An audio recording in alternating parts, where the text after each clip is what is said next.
Welcome to Compass Points, the weekly podcast for CompassKnox.com. CompassKnox.com is your best source for news and politics in Knoxville and Knox County. If you'd like to learn more about the topics discussed on today's podcast, go to CompassKnox.com and subscribe for in-depth coverage and much more. Welcome to Compass Points, a podcast about Knoxville, Knox County government, politics, business, education, anything else that grabs our attention. Several other things did grab our attention this week. I'm Scott Barker, the editor of Compass. We're a subscription-based website and newsletter where we report on all these things and more. And you can find us at CompassKnox.com. Recording this today in the opulent studios of Barbarian Productions in Rocky Hill, where Lord Seth Barber, our producer, is the ruler. And I'm hoping you're doing okay this week, Seth. I'm hanging in, my friend. We got this little cold snap this week, which has been kind of fun. I don't hate it too much, but I know a lot of people were really excited for spring. So I guess this is what, our dogwood winter? I always get confused on the different seasonal specialties that are us here in East Tennessee. You're always safe calling it dogwood winter. Okay. There's always just like we can say it 5 times and it'll be right. Yeah. One of them at least. So, but yeah, I mean, it's been a great busy week for me. We've been doing a lot of stuff with Hollaroo and getting all that all put together, and I'm always excited to sit down and catch up on any of the local stuff that I've missed with all my other things going on. I hear that. Well, we had a lot going on last week.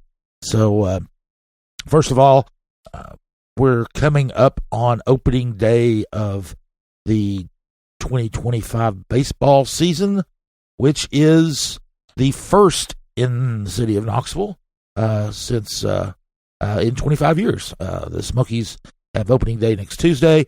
As part of the prep for that, the Randy Boyd, the owner of the Smokies, unveiled 7 statues in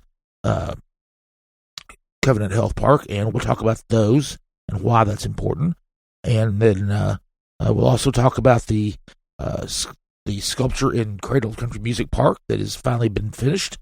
We have a feature story on a woman who had unfortunately went through a horrific pregnancy where her fetus died in her womb, but doctors would not perform an abortion on her because they were concerned that they would be breaking the law. And there's also some activity in the legislature to address that unfortunately failed. Also, last weekend, Stuart Hohl was named the Democratic Party chair in Knox County. There was a Rails to Trails lawsuit filed over a greenway planned for South Knoxville. We'll have the details of that. Justice Knox, a social justice group of religious organizations, churches, and synagogues, and all. They had their annual Nehemiah Action Assembly, and they had the 2 mayors as their guests, and they had some requests of them.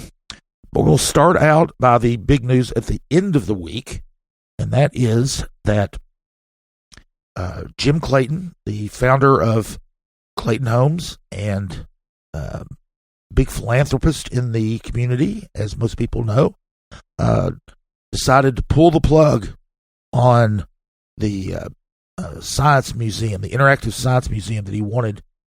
He'd been planning to build in East Knoxville at the former site of the safety building, just east of the Civic Auditorium and Coliseum. This is something that's been talked about and planned for 7 years. But Clayton finally pulled the plug on it. It was not much has been happening on the looking forward part of this. I mean, look at it this way: the mayor or former mayor Madeline Rohero announced this project before Compass was founded. It was 2018, early in 2018. It was going to be a $100 million facility. Clayton had pledged a $50 million endowment to try to keep admission costs low for low-income families. And at first, after the announcement, got some approval from City Council to move forward on it. They ended up, the Clayton Family Foundation wound up buying the safety building site for $1. And because, as all of our listeners know, if you've listened for any length of time at all, the city built a new public safety complex on the campus, the former campus of St. Mary's Hospital in North Knoxville. So the police department and municipal court moved out there. They rented space from Clayton for $1 a year for a couple of years. But anyway, the plans were going along. They had shown some preliminary renderings of the museum, possible renderings. They had three or four different directions they could go in. There was a lot of excitement about it, and then COVID hit. The pandemic, as it did with a lot of things, put kind of the kibosh on the design work there. One of the issues they had, I don't know if people even remember this, but there was a lot of talk about in the midst of the pandemic what the future of public assemblies would be. And there was the design team with the museum was kind of looking at that and not really, you weren't able to continue designing until that was going to be, figured out. Well, that apparently was the real muddy part of the road, and they got stuck. There was no after the pandemic after it kind of receded into the background. There was still no big announcements of what they thought a potential timeline was going to be, potential designs. None of that came out anymore. There was just kind of silence. The only thing that happened was after the police department and municipal court moved out, the Clayton Family Foundation demolished the old safety building. And other than that, nothing really publicly anyway has been going on. And for the last, it's been longer than a year. Every few weeks I would ask the city officials about the status and when we might hear something.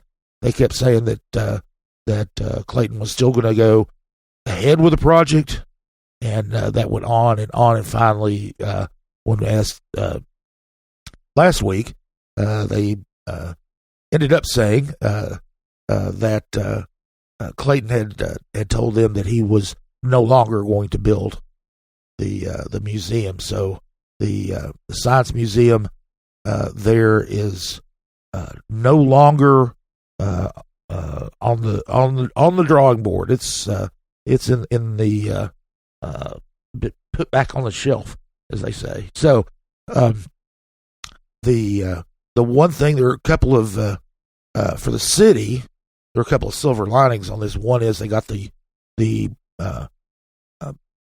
safety building demolished on someone else's dime, because the Clayton Foundation, Family Foundation, paid for that.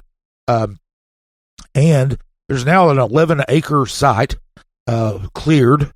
There's still some grading and site work that the foundation is going to finish up, but they've got an 11-acre site, a stone's throw from downtown. It's actually on a slope of the hill there, with a great view of downtown. It's also near the new stadium. So the city is going to start looking at possibilities for redeveloping that site. Build a new Civic. Sorry, that's it's a personal pet peeve of mine. We got this new stadium. We should have a new indoor complex too, but you got Thompson, I suppose, so I can't complain. Well, the others have said that. I mean, it kind of came up when the museum was proposed. Anyway, the people, I remember a few people saying, "Well, what we really need there is not a museum; it's a new Civic Auditorium."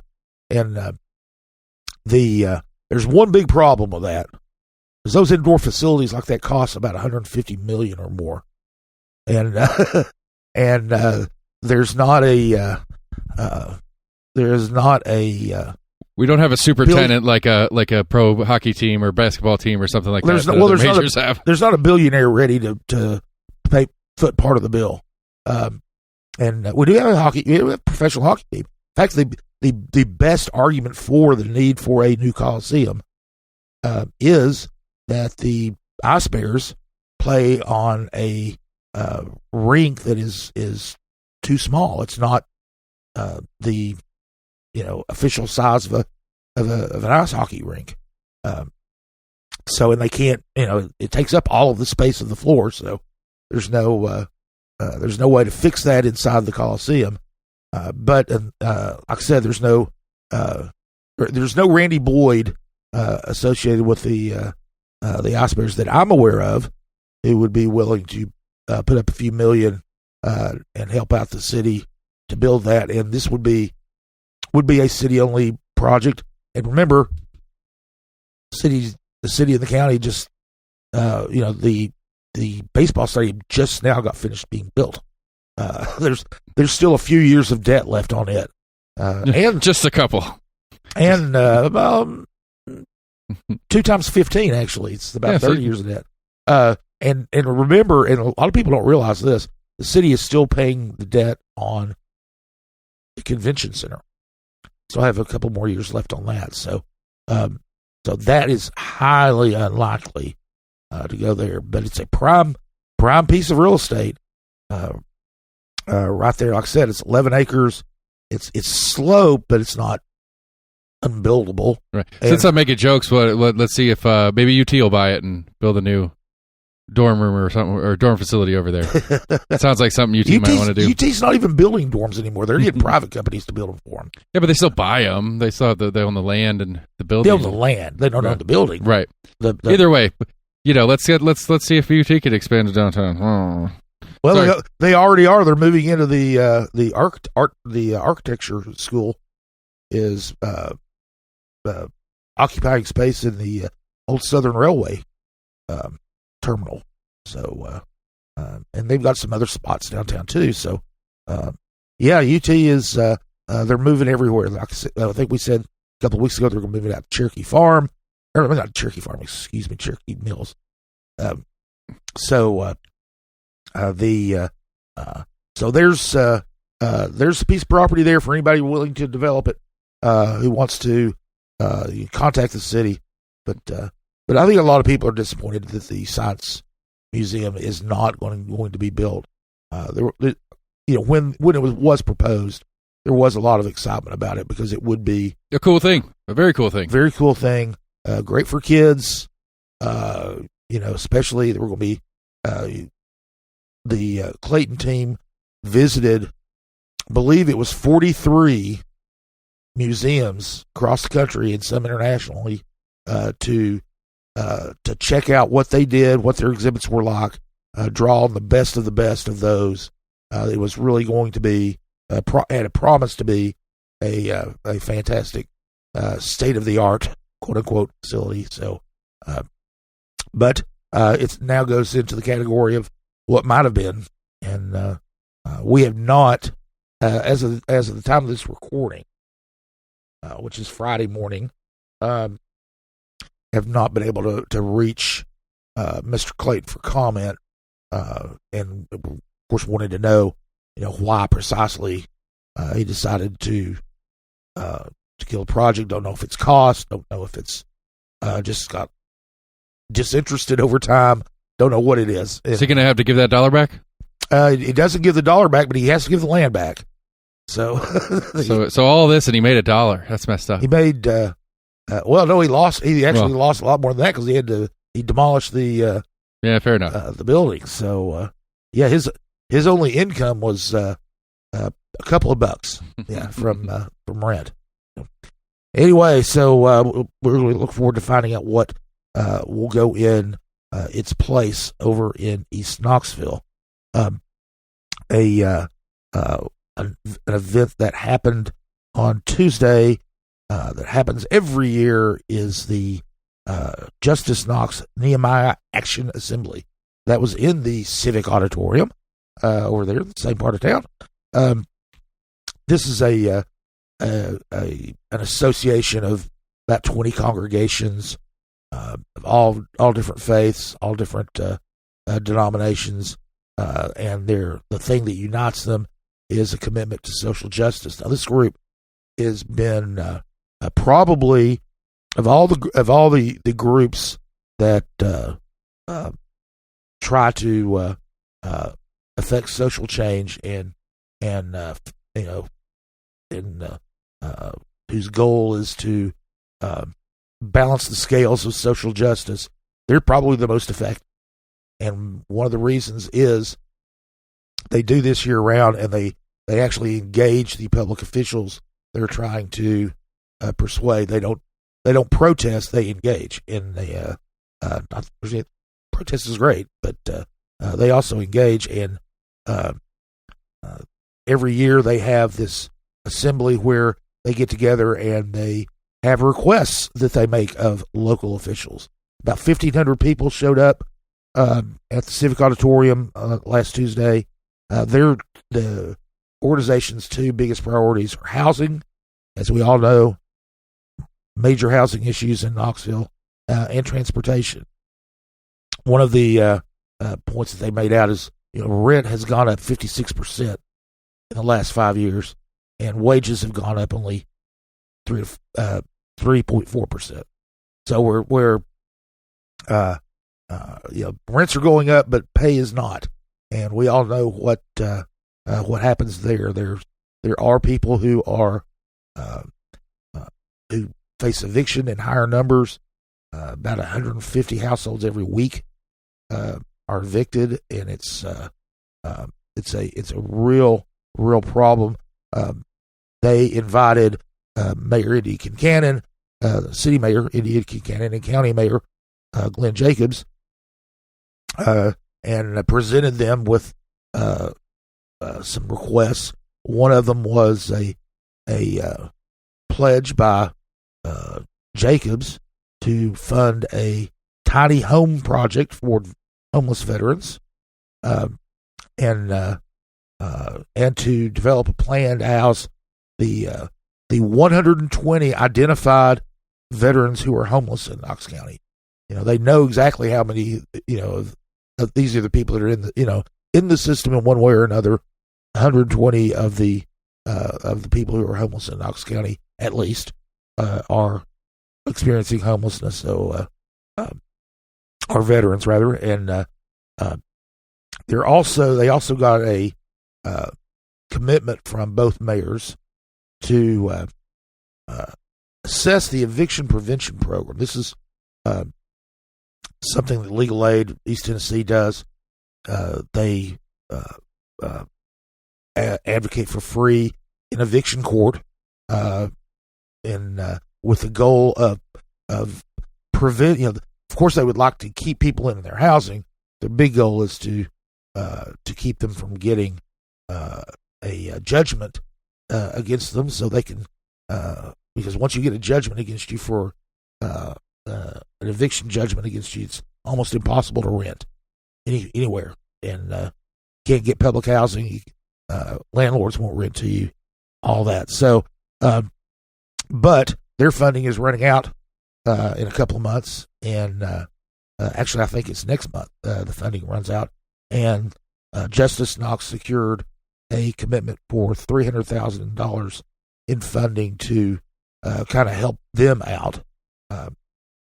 That's not the same amount of dollars as the grant that they've been using to fund their operations, but it is better than what it was before that grant. So one of the big transportation requests was the Justice Knox asking Cannon to start a micro transit system. And what micro transit is you've got the transit system, you got the buses, but obviously, there's not a bus stop on every corner. There's not, there are places where you're maybe a quarter mile away from a bus stop or even further away, and micro transit goes, and usually they're vans for the most part in the cities that do this. They'll go pick it's an on-demand system. They'll go pick you up and take you to the nearest bus stop so you can get on the transit system and go that way. Ken Cannon said she's open to it and she's going to look at it, but she is very concerned about cost. And, as it is, the transit system is heavily subsidized by federal dollars, and who knows what's going to happen with those in the coming year.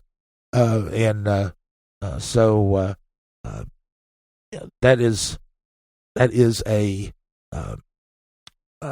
was a soft yes from her on that. Anyway, these things will go on, and Justice Knox always follows up with these officials. One of the things they did recently, I think last year, was a summit on homelessness that they had demanded at one of these Nehemiah assemblies, and the city and the county followed through. We'll see how well the city and the county follow through on this. One thing is just about guaranteed: Justice Knox will be on them, making sure that they do. So another kind of strange lawsuit was filed last week. A group of 21 South Knoxville property owners filed a lawsuit over the loss of use of their property over the Rails to Trails Greenway that's going to be going in running from Chapman Highway to Imes Nature Center, and it's going along the Gulf and Ohio Railways right of way. There, the railroad has asked the Surface Transportation Board for permission to abandon the right of way. Under provision of the Trail Act, and the board has issued a notice that they can do that, at least on an interim basis. So, what it is this the right of way for the rail line, of course, uses easements in many cases. Sometimes railroad has bought property outright, but in many cases, there are easements. The plaintiffs in this, the 21 property owners, claim that by doing that, using it for a non-railroad use, it's an illegal taking of their property, and they filed a lawsuit in the U.S. Court of Federal Claims. Now, they're not just being greedy here.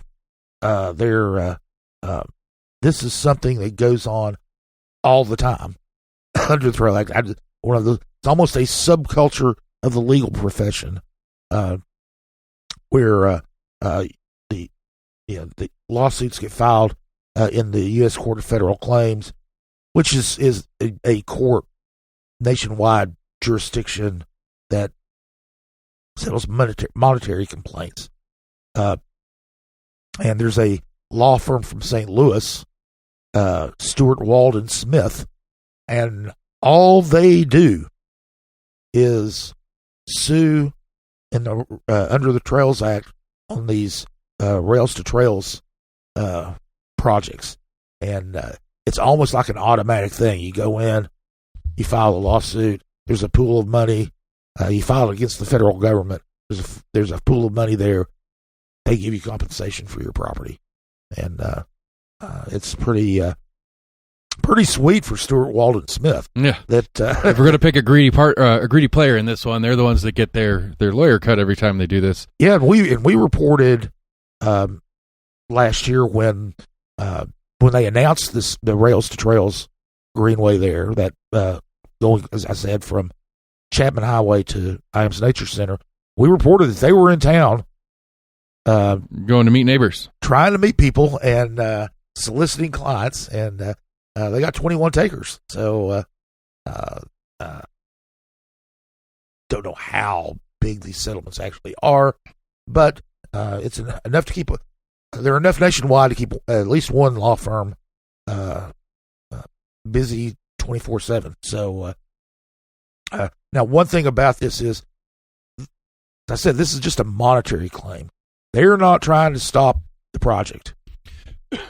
Right. Like, so let me see if I understand it. It's that I own this piece of property that abuts this train track, and when the agreement was they were going to run a train track on the edge of my property on that easement zone that everybody has, and actually on your property. Okay. Not beside your property. It's on your property. But it was taken with some federal authority at that point. Well, yeah, but it wasn't bought. Yeah, it was just yes. And one thing is railroads have the power of eminent domain, just like governments do. Right, and so the edge of my backyard gets taken, but not paid for, just taken to use for this train track. And then the Trails Act basically says, these railroad companies are giving them back to municipalities to do trails with. Yeah. And it's like, okay, well, you never paid me for a piece of my yard. Now that it's no longer the railroad and their eminent domain, you need to pay me for what you're taking out of my yard. Yeah, and now it was paid for because eminent domain isn't just seizing property without compensation. Okay. There is compensation involved. But remember, this is I don't know when this track was built. Right. When it was, but it was. That was going to be my question. Are any of the landowners the same ones that were there when decades it happened? ago, and there probably aren't very many landowners who are the same.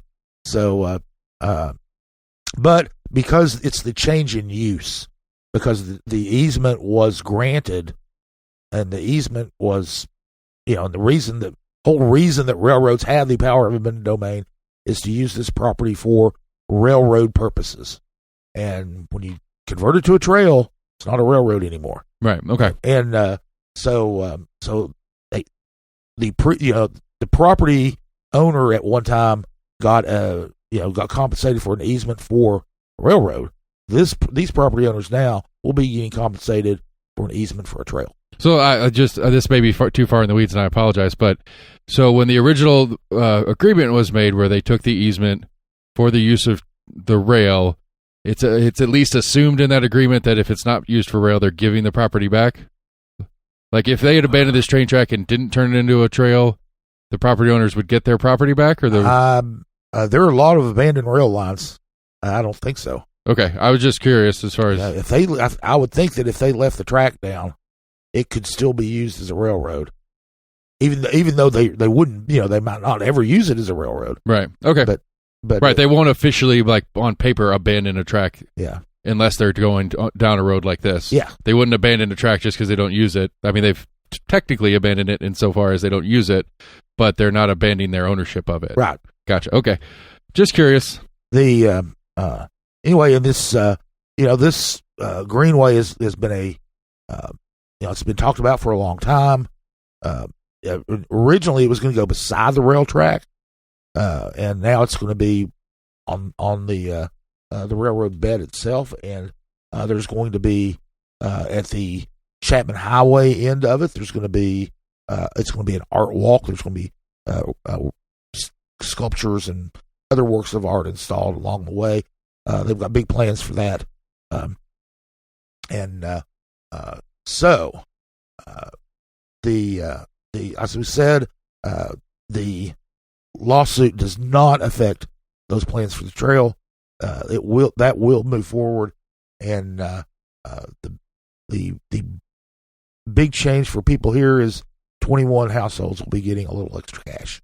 So, one thing that happened last weekend is that the Democratic Party in Knox County had its biennial reorganization convention. They elected Stuart Hohl to be the party chair. He was already the party chair, but he was an interim, or not interim. He'd been appointed party chair because Matt Shears ran off to North Carolina. And then C.J. Butcher was the interim party chair until Hall was appointed, and then about a year ago, and he was elected for a 2-year term as party chair. DeMonica Bryan, who listeners probably might be familiar with that name, ran for state senate against Becky Duckham Nancy last year. She is the vice chair. Terry Whitaker's secretary, and the treasurer, who's been the treasurer there forever, is Shannon Webb. And anyway, the Democrats are hoping to build on their slight gains that they've had in the last couple of elections. The last election, the 2026, they added a county commission seat, which has been fairly unusual in recent years. They also added 2 seats on the relatively recently partisan school board. They didn't take those from Republicans; they took them from independents. But they have made some gains, and they're hoping under this leadership to continue to do that. And we had reported a couple of weeks ago that the Republicans in their biennial meeting had elected former state rep Martin Daniel to be the party chair, and so it's going to be interesting to see how these party chairs go about it. Daniel is pretty combative and pretty and he's very conservative. He's from the most conservative wing of the Republican Party. So and we'll see how Stuart Hohl and his team fare against them against the Republicans in next year's elections. So another thing that happened over the weekend, last weekend, was the sculpture in Cradle of Country Music Park was finally completed. The city took down the fencing. The workers left. No fanfare, no ribbon cutting, no fanfare, no nothing. The project had generated some controversy. I mean, it was the cutting down trees to replace with fake trees was one of them, and I remember that conversation. Well, and it ended up even one tree was cut down for it in the end, right? And they actually added trees to the park, right? Just not so mature trees as the original one that they had to cut down. But trees are funny, they grow. Yeah, so they'll be mature shortly. But anyway, I mean, I've grown, but I'm not mature either. So I don't know. I mean, however you want to phrase that, I don't know.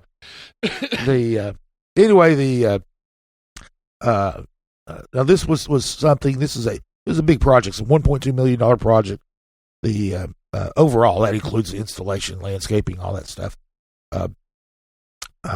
They went through first of all, the public art committee in the city had been saving for years. The city would the city budget would allocate funding to the committee, and they just saved it and banked it to where they could afford to commission a statue. They had a public went through a public process. The artist they selected was Mark Fornes, who's based in Brooklyn. He's a sculptor. He's got kind of a signature style. It kind of looks like a kind of looks like a Dr. Seuss structure there. It's kind of a half sculpture, half pavilion thing, and it's very much in keeping with his style. And one thing that some people in the community did not like about it is this little park here at the corner of Gay Street and Summit Hill Drive is called the Cradle of Country Music Park. And this sculpture has zero to do with country music. And a lot of people were upset about that. Years ago, there was a kind of cheap fiberglass treble clef statue that was there, and that was obviously a reference to the country music, Cradle of Country Music. But this one is obviously not. But it is in place. It's not because they did save those trees, and it is surrounded by trees. It's kind of tucked in this little grove, which actually makes it kind of pleasant to look at. I went down the other day, took some photos of it. We ran one of the photos in our newsletter, and people were actually using it. I was only down there maybe 10 minutes taking photos of it, and there was a couple that walked all the way back through. It's out on this base, the plinth that sticks out. It's a long, narrow base for the statue, and they walked out, or the sculpture, and they walked out in there, underneath and around and through that. Then right before I left, a woman came in pushing a stroller and did the same thing. Went through the pavilion there. So it's in place. The city, like I said, the city did not make a big deal out of it. I think that they probably wanted to just not poke the bear. Either the tree bears or the country music bears. They didn't want to. I think they just wanted to just open it up and let it go. There may be some kind of acknowledgement of foreignness at some later date. Said he's from Brooklyn, so he's got to make a special trip down here. But there's not going to be. Apparently, there's not going to be a big grand opening. So now, this is we're in the middle of the arts segment of the show, so of the podcast. So one other thing about public art was that last week, Randy Boyd, like I said, the owner of the the Knoxville Smokies, unveiled 7 statues at Covenant Health Park. Most of these statues were of former players for the Knoxville Giants, and they were the Negro Southern League team based here in the city. In fact, they were a charter member of the Negro Southern League in 1920 and won its first championship. Some of the players that were stars of those teams now have statues in their honor. Boyd commissioned Brian Hanlon, who is a well-known, highly regarded sculptor of athletes. There's one of his sculptures is one of Jackie Robinson, who broke the color barrier in Major League Baseball, but he also played for football for the UCLA Bruins, and his and Hanlon's statue of Robinson as a football player is outside the Rose Bowl, and so he's gone all over the country and doing this for baseball, for hockey, for NBA, for the NFL.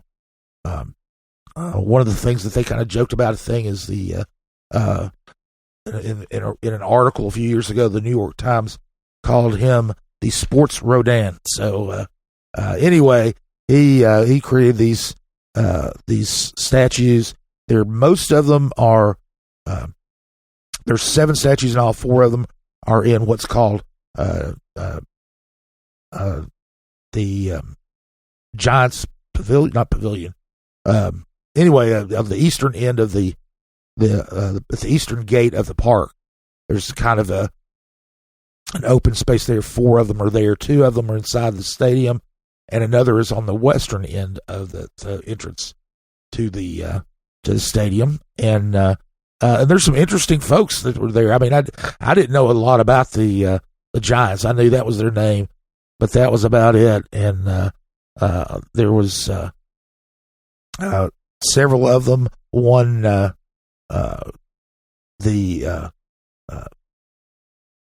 a guy they called Steel Arm, Claude Steel Arm Dickey, and he was a pitcher the first year of the school of the team's existence, and he was he was actually from Knoxville originally, so he was really beloved by the fans. Another one on that first team was Forrest One Wing Maddox, and Maddox only had one arm. His one arm had been amputated when he was 10 years old, but he played with one arm, and reportedly they didn't keep up with stats as well back then in the minor leagues as they do now. But at the time, he reportedly won the batting title for the Negro Southern League, and there were various other players. One of the players that they has a statue there is Big Jim Turgeson, and he is Turgeson, excuse me, and he was a pitcher. He was the first African American player for the Knoxville Smokies in 1953. So there were all kinds of others. Of the first manager of the Knoxville Giants, William Brooks, was an educator at Austin High School, and at Green School. But he was the first manager, the first executive to bring baseball to Knoxville. So that's all good. And the statue on the western end of the western entrance to the stadium is of the 4 kids representing the teams of the Payne Avenue Little League, which was the first Little League baseball team for African American kids. And Boyd, has kind of been over backwards here. I think he would say, at least, but he has made a concerted effort to honor the African American baseball legacy in Knoxville, and part of that is the stadium is built just east of the old city, next to First Creek, and that is where there was a neighborhood called the Bottom. Was an African American neighborhood that was obliterated during urban renewal, and so he's been very Boyd has been very tried to be very sensitive about that, I think, but this was part of it, wanting to honor the legacy of the African American baseball players who weren't allowed to play with white players back in the day, but now obviously they do, and that will and those statues will greet people as they come in opening day next week or this week, actually. And that's the big thing. This week, we always preview what's going on in the city as far as public meetings and those sorts of things. None.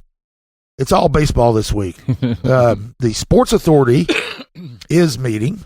Of course, they're the about baseball. So the city and county group that oversaw the construction of the stadium. They are going to hold their meeting Tuesday morning, opening day morning, at the stadium, and conclude their meeting with fireworks. And just about but then Tuesday is opening day. Obviously weather permitting, because you can rain out baseball games.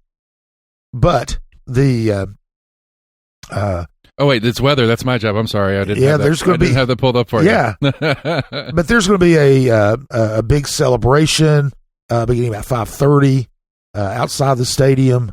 I don't know what all they're going to be doing. They haven't really announced what all is going to go on there. But current forecast is sunny for Wednesday, for the.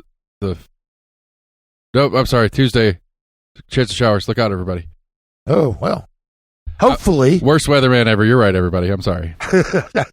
Hopefully, the weather will cooperate and the Smokies will take on the Chattanooga Lookouts in as scheduled.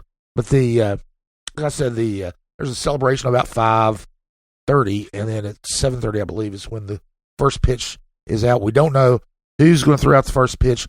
Boyd has said it will be multiple people. They're expecting a standing room only crowd.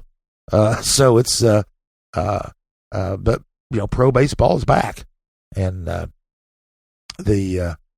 was down at the stadium last week when they unveiled the statues, and they are putting the finishing touches on things. It is going to be great. I have not been inside the stadium itself since they have pretty much finished up. I can report on some hearsay. I've heard from a couple of people who've gotten inside that say it's pretty nice in there. Oh, I've talked. I've talked to lots of people who've been inside, and I'll find out Tuesday myself. But one of the things that people talk about are the sight lines are real good. This is Boyd. Boyd really, kind of went all out. They got one of the best stadium construction firms to help with the design of it. They and it is, it's going to be, they've got, concessionaires who do this all over the country to do that. They do concessions for the visitors, for the fans who are there. The players, it's state of the art for the players, and so it's really. I don't know if it's worth the $114 million, but you can certainly see where the $114 million went. It's a very, at least from the outside and from what I've seen of the inside, it's a really nice facility. And for me to make it worth it is the multi-use needs to really come through. Like if it's just baseball and soccer, personally, I'll be quite disappointed in the expenditure for that. I know there's talks and plans, but as of right now, I haven't seen any scheduling of music performances. I'm sure we'll have a few, what do they call them, farmers markets and stuff like that. But like to make the municipal argument land, I think they really need to really focus on making sure there's plenty of that multi-use going on. Oh yeah, I think so too. They sold it as being a multi-use stadium. They kept over and over again. It's not a baseball stadium; it's a multi-use stadium. I know we always feel bad. Like I've been made to feel bad a few times for referring to it as a baseball stadium. They're like, no, multi-use. And you talked about soccer. One Knoxville SC starts their home season 10 days after the Smokies, I believe. They've already sold 4,000 tickets for soccer, and they're shooting for to break their league record. So, which would be around 6,000. So that would be pretty phenomenal because that's about how many. The stadium for baseball seats about 7, so it's not. It would be a pretty impressive thing if they were able to pull off getting 6,000 or more fans for soccer. I pulled it up real quick. The home opener at Covenant Health Park is April 26th at 7 p.m. against Tulsa. 11 days, not 10. My bad. No, I was going on memory. I'm glad you looked it up. Right, I'm trying to support your memory here. I'm. You got it. That's a heavy lift, man. I don't get paid enough for that. I'm not trying that. Anyway, so I want to go. I want to go see the fields flip. You think we could go monitor that that process? I don't know if you'd want to monitor it because it takes several days, but you might want to check in every couple of days. Yeah, I'd be curious. I'm just curious what like the actual process looks like when they do A to B. Well, what they've talked about now, I don't know if it's going to be this way at the very beginning, but you'll be able to go to the stadium and walk around on the concourse. Oh yeah, that's right. So sure, you could do that. Okay. I don't know if that's going to be right from the get go, but at some point, the public will be able to do that. And yeah, you can go and watch them turn over the field. You turn it from a baseball field to a soccer field, and then from a soccer field to a baseball field. That's a couple of weeks out of your life, but you could do that. I mean, I don't know. Like, one of the cool things ever is with like one of the like a Thompson Bowling. I mean, not a Thompson, a Bridgestone maybe is a better example. When they flip back and forth between a hockey and basketball, or hockey and then a concert and then basketball, like that process it's really fun to watch the time lapse of. So maybe that's what I actually am asking for, somebody to time lapse that for. Oh, and you know what? I bet someone is going to do that. Sweet. I mean, I don't know why they would. They had a cam on the stadium while they're doing construction. Yeah. So that's true. So if you have that link, barbarianpro@gmail.com, so I don't have to go find it. Well, I'm a lazy reporter. If you haven't figured it out yet, you fit right in. So anyway, so that's going to be the big news next week. We already know that, unless something really bad happens, but which we don't want. But opening day Tuesday. Knoxville Smokies back in the city, and it should be a very interesting time. We get to find out if the parking is adequate. And those of you, the disclaimer is there's going to be fireworks, so if you have the scaredy dog kind of thing, be prepared for the whole first week, I believe, if I heard correctly. They'll have fireworks after the game every night. So if you are within earshot of fireworks in the old city, and your dog is like mine and will crawl under a bed it doesn't fit under. That's be prepared. The big drawback of doing the fireworks in the middle of a city is that, and these are going to be late. I mean, baseball games run solid 3 hours. 3 hours, and we're talking about 10 to 11 in that range. So I don't know how long the fireworks displays will be. Probably not real long. Yeah. It's not a 4th of July kind of thing. But it's a little 10-15 minute. It'll certainly wake you up if you already went to bed. Oh, that's true. That's true. And there are a lot of people who live real close there. You've got people who live downtown. You've got First Creek in Austin, which just opened up right across First Creek from the stadium. You've got other apartment buildings nearby. You've got the condos in the old city. There's a lot of people that live nearby. Yep, for sure. And of course, you've got an apartment building that's complete and a condo building that's being constructed right outside the stadium. Right, and granted, this is only for this opening weekend or opening week celebration. Once it rolls into it, it's just going to be Friday nights. Yeah, or maybe Friday and Saturday night. Yeah, I think weekends is it. And, so it's not going to be every game, just this first set. And and the one thing that of course, we don't cover sports really. I mean, we cover the construction of the stadium. Oh, it's a municipal project. It's fair. And but we don't cover sports, so I can say that kind of hope the Smokies win and they're successful. I mean, and that makes the putting up with the fireworks much more acceptable. I said all the time, I go back and forth on my feelings of UT in general and stuff like that. But as a business owner in the city of Knoxville, when UT's winning sports games, whatever sports game they are, it's good for business. And so I think the Smokies will fit that bill too once they get settled in and we get used to them being here. All right. Well, we will we'll find out when they say when they yell out play ball on Tuesday and throw out that first pitch. So that's it for Compass Points this week.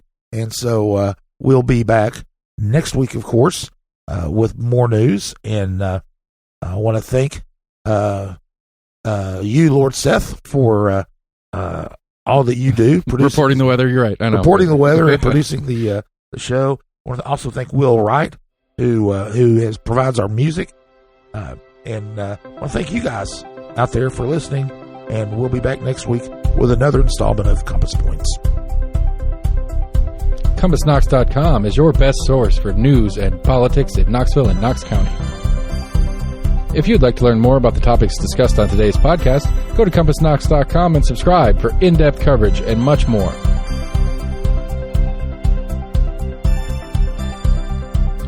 And many thanks to William Wright for composing our theme song. Compass Points is a partnership of Barking Shark Media and Barbarian Productions, and recorded by Lord Seth A. Barber at Barbarian Studios, Knoxville, Tennessee.